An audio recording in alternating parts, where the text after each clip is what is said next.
Hello everyone, Abhishek here. आप सभी का स्वागत है फार्मेसी पाठशाला के यूट्यूब चैनल पे। Today we are going to discuss the drugs use for the Parkinson disease. First of all we discuss about the Parkinson disease के Parkinson disease होती क्या है, इसके पीछे का रीजंस क्या है और ड्रग कौन कौन सी ड्रग्स इसके अंदर यूज की जाती है।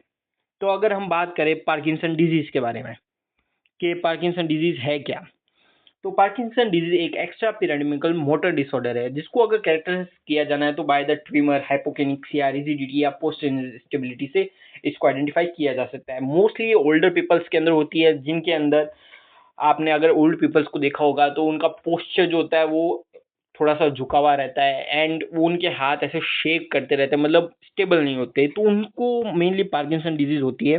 इसके पीछे के कई रीजन होते हैं, मेनली तो ageing, genetic predisposition, defective energy metabolism, oxidation of dopamine by MAOB and aldehyde dehydrogenase.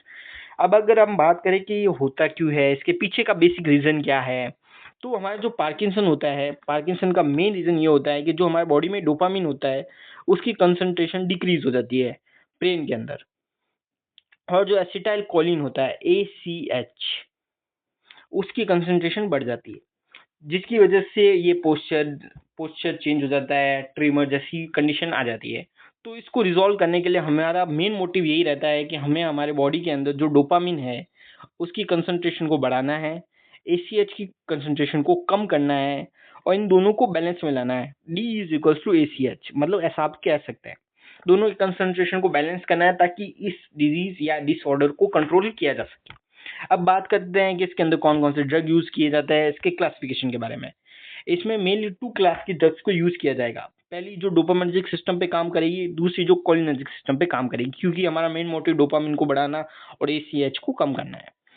तो अब अगर हम बात करें हम डोपामिन निर्जिक सिस्टम में कौन कौन सी ड्रग यूज करेंगे, तो सबसे पहले हमारे पास जो ड्रग आएगी वो dopamine precursor, peripheral decarboxylase inhibitor, dopaminergic agonist, MAOB inhibitor, COMT inhibitor और ग्लूटामेट NMDA एंटागोनिस्ट।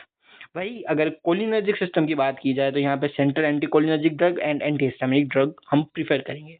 अब अगर बात करें इनमें कौन कौन सी ड्रग आती है और ये ड्रग ये मेनली किस मैकेनिज्म पे काम करती है, तो उसको हम अभी नेक्स्ट पार्ट में डिस्कस करने वाले हैं। आगे चलते हैं। सबसे पहले अगर हम बात करें डोपामिन प्रिकर्सर के बारे में, डोपामिन प्रिकर्सर यानी लीवोडोपा। जो हमारा डोपामिन होता है वो BBB को क्रॉस नहीं कर पाता। PB means blood brain barrier, तो हमें डोपामिन का प्रिकर्सर देना पड़ता है लीवोडोपा, जो कि इजीली इसको क्रॉस कर पाता है। ये डोपामिन का प्रिकर्सर होता है, डोपामिन की तरह ही एक्टिविटी होती है इसकी। जब ये बॉडी में जाता है तो जब ये BBB क्रॉस कर लेता है तो वहां पे एक एंजाइम प्रेजेंट होता है, डोपा डी कार्बोक्सिलेज, वो इस लीवोडोपा को डोपामिन में कन्वर्ट कर देता है और ये जाके डोपामिन के जरा जैसे एक्ट करता है और डोपामिन का एक्शन प्रोड्यूस करता है। वही बात करें पेरिफेरल डी कार्बोक्सिलेज इनहिबिटर की, पेरिफेरल डिकार्बोक्सिलेज इनहिबिटर, जब हम डोपामिन या किसी को भी बॉडी में इंसर्ट करते हैं तो हमारे बॉडी के अंदर प्रेजेंट होता है पेरिफेरल डिकार्बोक्सिलेज। वो क्या करता है, डोपामिन को मेटाबोलाइज कर देता है, जिसकी वजह से डोपामिन अपना एक्शन प्रोड्यूस नहीं कर पाता।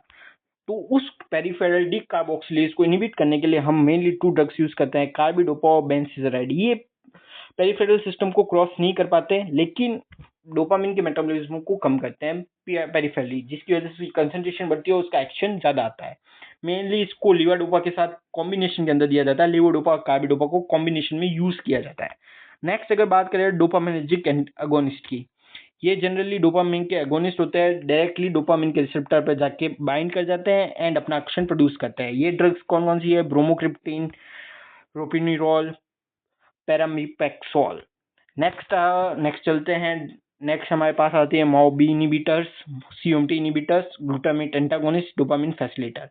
माओबी इनहिबिटर्स, माओ एंजाइम जो होता है वो डोपामिन को मेटाबोलाइज कर देता है, उसे डिग्रेड कर देता है। वही COMT का भी सेम वर्क है। तो हम इन दोनों के एगोनिस्ट को यूज करते हैं, यानी कि इनहिबिटर्स को यूज करते हैं ताकि वो डोपामिन को मेटाबोलाइज ना कर पाए, डोपामिन को डिग्रेड ना कर पाए और डोपामिन की कंसंट्रेशन ब्रेन के अंदर बढ़ती रहे, जिसकी वजह से जो हमको एक्शन चाहिए वो हमें मिल सके। तो इसके अंदर जो हम मेनली ड्रग यूज करते हैं माओबी इनहिबिटर्स के अंदर वो होती है सेलाजिलिन एंड रेसाजिलिन। और वही COMT के अंदर जो हम ड्रग यूज करते हैं वो है इंटाकोपेन और टेलकेपोन। वही ग्लूटामेट एंटागोनिस्ट डोपामिन फैसिलिटर में बात करें तो वहां पे हम जो ड्रग यूज करते हैं वो है एमिटिडीन। नेक्स्ट चलते हैं कोलिनर्जिक सिस्टम की ड्रग्स पे, जिसमें हम एंटी कोलिनर्जिक ड्रग यूज करेंगे ट्राईहेक्सिपेफेनिडिल, प्रोसाइक्लिडिन और बिपिरिडिन, और एंटी हिस्टामिनिक में ऑर्फिफेनेड्रिन और प्रोमिथायाजिन। सेंट्रल एंटीकोलिनर्जिक ड्रग वो होगी जो ACH की कंसंट्रेशन होगी उसको डिक्रीज करेगी, जिससे ये डोपामिन और ACH का बैलेंस हो जाएगा ब्रेन के अंदर, और हमको जो एक्शन चाहिए यानी जो पार्किंसन डिजीज है हम उसको कंट्रोल कर पाएंगे। और इसको अब याद रखने के लिए कुछ ट्रिक्स है जो नेक्स्ट स्लाइड के अंदर है, हम उसके ऊपर डिस्कस कर लेते हैं। यहाँ पे दो ड्रग हमने दो पार्ट में क्लासिफाई किया है, तो यहाँ पे दो ट्रिक्स हैं। पहली कोलिनर्जिक के ड्रग याद रखने के लिए, और दूसरी डोपामिन प्रिकर्सर की ड्रग याद रखने के लिए। तो इसमें सबसे पहले अगर हम बात करें dopamine drug make control grow perfectly.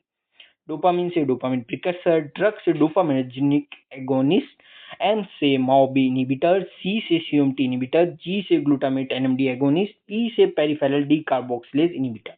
वही अगर कोलिनर्जिक एक्शन की बात करने वाले हैं तो C for central, A for antihistaminic. C से सेंट्रल एंटीकोलिनर्जिक, A से एंटीहिस्टामिनिक।